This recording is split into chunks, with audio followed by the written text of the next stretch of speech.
You don't need the spam affiliate links to make sales online. In this video, I want to show you 3 beginner-friendly ways to promote affiliate products naturally without sounding pushy, fake, or overly salesy, especially if you're building trust-based brand like I am. Just assume affiliate marketing means drop your link everywhere and hope someone buys. And honestly, that approach usually feels uncomfortable very quickly, especially for people like busy moms like us, beginner creators like us, or anyone trying to build genuine trust online.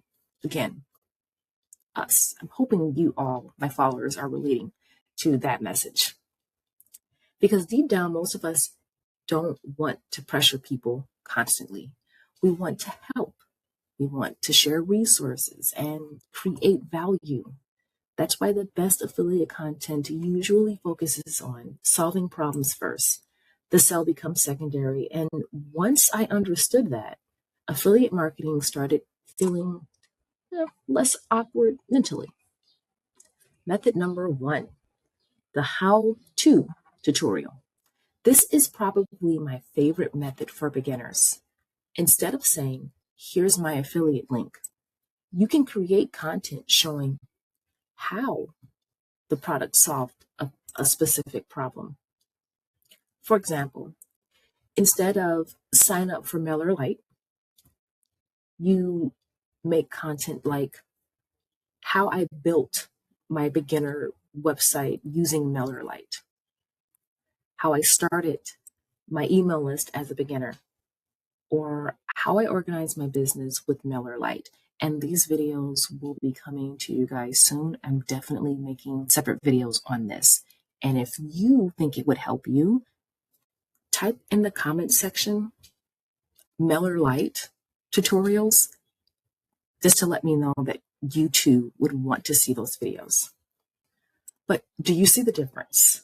When you make the content with that format, the product becomes part of the solution, not the entire focus. You go from here's my affiliate link to sign up for MailerLite.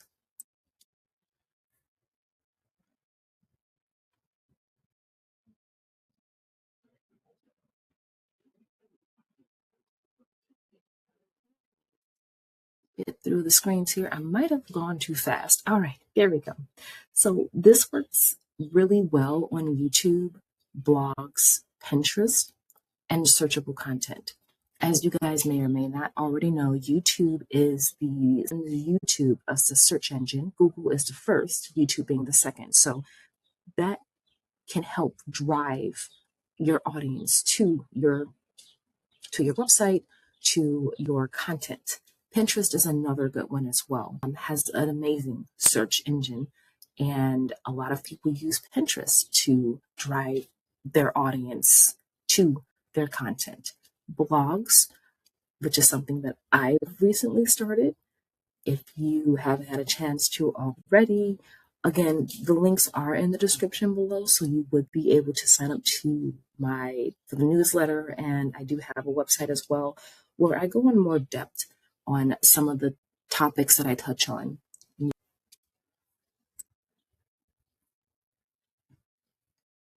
So because people are already looking for the help, and beginners love tutorials because they reduce overwhelm, let me go ahead and show you a real-time example of MailerLite and how I create forms, websites. In this case, we're going to create a landing page or a pop-up for my website. All right, so I already got something started here. This one is a free guide, but as you can see, you just click on create form and then this screen pops up. So it tells you what exactly this form or pop-up would be. So this would be either a pop-up or an embedded form. So you'll see it in real time as I get through the screens. You'll kind of see what I'm talking about when I say pop-up, but you guys may already have an idea of what that might look like. You've been on different websites, and as you're clicking around, all of a sudden a little box pops up and says, hey, join the newsletter, or hey, here's my free course, or so on and so forth. So you get the point. So that's what that is, the pop-up. Or you can have it embedded into the design of or into the website. So it's not popping up, but it's just kind of right there already on full after you click a button. Again, giving you the same, just asking the same questions, newsletter, free guide, so on and so forth. But this is how you create that. You just type in whatever the title is, and of course you can change that at any time, save and continue, and you go off to the next step. But I already have something started here, so you can kind of see what I did here. All right, free guide. Okay, so once you've selected the type of form that you want on your website, you then have to create a subscriber group. Okay, so then I'm just clicking on training for right now, and I'm going to hit continue. Okay, so the really nice thing about MailerLite is you can start from scratch, or you can pick one of these templates that they have here and give me anything. So let's say we're just going to pick this one.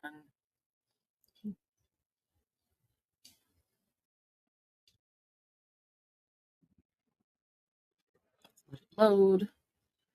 All right. Okay. So you can have something like this. This is where the customer will enter their email, and it looks like this is some sort of class or Q&A session. Okay, so you have your countdown here. You can set the date for the countdown here. Let's see if I can. There we go. All right, so we can put a date here as to when this is going to expire, and it'll count down. So it's really cool. And then you click done editing, and on the right hand side, of course, you have so many different options and ways of how you would like your pop-up to present, or how you want it to look on your website. So I'll let this load, and it's taking forever to load.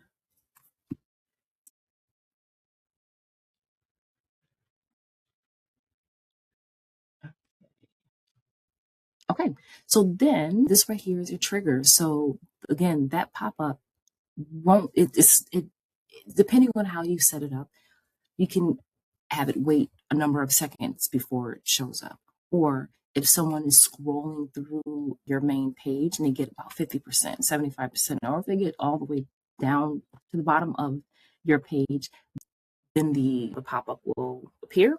Or you can show before closing the page. So right before they get out of the website, and this only works in this case, only works for the desktop, that pop-up will appear. So we're just going to keep it on this one. And then you can also set the frequency. You can schedule a time of when your pop-up, you want it to be activated, especially if your website is already live. You can have this start immediately, or you can just select a specific time, and it gives you all of that down there. But we're just going to select pop-up active immediately, and visibility would be, let's see, always shows. Let me see here. You know what? We're just going to keep it at that. It's fine. Right now, all right, so we are done, and we're gonna make the status active. You can track the number of clicks, subscribers, conversions, how many times the pop-up was shown. It has all of that information on here, raw data, which is really nice because you do need those analytics to help you determine whether you're going in the right direction. You can automate, so depending on how you want it to run, you can have an automation feature and also a double opt-in. So this is where your customers can select whether or not they want to subscribe or to your newsletter, to your email list. You're just giving them that option to do so. And then it also shows you your confirmation thank you page, and you can also edit that as well, personalize it to how you would like. Okay, so that's how you would set up your pop-up. And let me see if I can jump over to my site to kind of see if we're going to do an overview. As you can see, I'm not really getting much of views. Yeah, I just started my website. I'm going to edit design, and we're going to select preview so I can show you guys kind of how the embed option looks.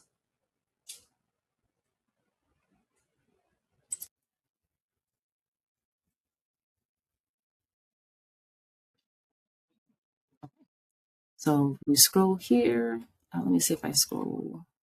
Does it? No, I don't have the one that does 50%. So there, I don't believe I have a pop-up just yet. I think I decided to just do the button. So there's different ways to do it, but MailerLite is really nice because it offers so many different options to make it easier for you. I think for me, I decided to just do the standard embed form, and that's what you see here. Join my newsletter. So that's what I did. I did the embed. All right. So that is how to set up the pop-up or embed form for your website. So tutorials like that, that's something that's what people are looking for when they're trying to make their decision of whether or not they want to purchase that tool, that specific tool. And in this case, we're talking about MailerLite. Let me get rid of this cursor. It drives me crazy. Okay. So that kind of content would build trust, authority, and natural affiliate opportunities. I mean, really. Oh, sorry. Okay, there we go. Oh, this video is going to be fun to edit. All right. Method number 2, the comparison post. This is another strategy I think beginners overlook. People love comparisons because before buying something, most people ask, which one is easier, which one is cheaper, which one is better for beginners, and which one feels less overwhelming. So the comparison content works really well. So examples would be the MailerLite versus ConvertKit or Kit, StanStore versus Beacons, Typeform versus Google Forms. And what's powerful is you don't need to attack the other product. That's important. You're simply helping people decide what fits their needs best. Oh, there we go. I apologize, guys. The slides are right here. There we are. Okay. All right. So that kind of content feels educational, useful, and trustworthy, especially if you explain the pros and cons, if it's beginner friendly, you have the pricing included, as well as the ease of use. So instead of pretending every tool is magically perfect, that's the process. That's what you want to do. Method number 3, the case study / journey approach. This method works really well for personal brands, especially smaller creators, because people connect with real experiences, i.e., MailerLite is amazing. And that's me. That's how I feel. So instead of saying that, I go with, here's why I switched from paying for multiple platforms to simplifying everything into one system. Or here's how using simpler tools helped me stay more consistent while balancing work and motherhood. Now the recommendation feels a lot more personal, feels relatable, and there's an emotional connection. Again, you want to move away from I gotta sell this product, and if I just post my link everywhere, I'm gonna get the attention that I need, and then the clicks are gonna come, and all of a sudden I'm making money. No, you have to build trust.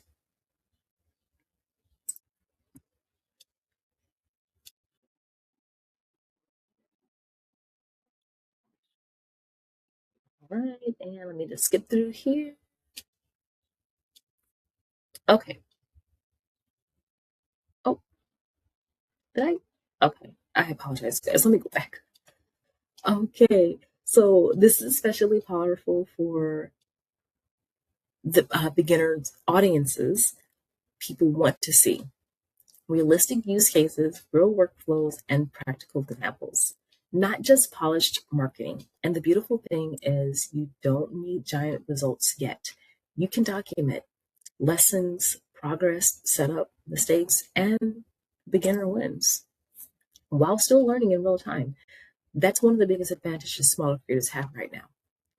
So the bigger lessons about affiliate marketing is, I think affiliate marketing becomes much easier when you stop thinking, how do I make people buy? And start thinking, how can I help people solve a problem? That mindset shift changes everything because now your content becomes educational, supportive, useful, and trust based. And trust matters way more long term than trying to force quick sales, especially in beginner niches. People can feel when someone genuinely wants to help versus someone desperately chasing commission. And over time, trust compounds. So here's the takeaway. So if you've been nervous about promoting affiliate products because you don't want to sound salesy, I just want you to know you don't need to become pushy. You don't need to become some pushy internet marketer. You can promote products through tutorials, comparisons, personal experiences, and helpful content. That approach feels more natural, especially for beginners trying to build long term trust. And if you want to see beginner friendly tools I'm personally using in real time while building my online business, I've linked everything in the description below. And if this video helped simplify affiliate marketing for you just a little bit,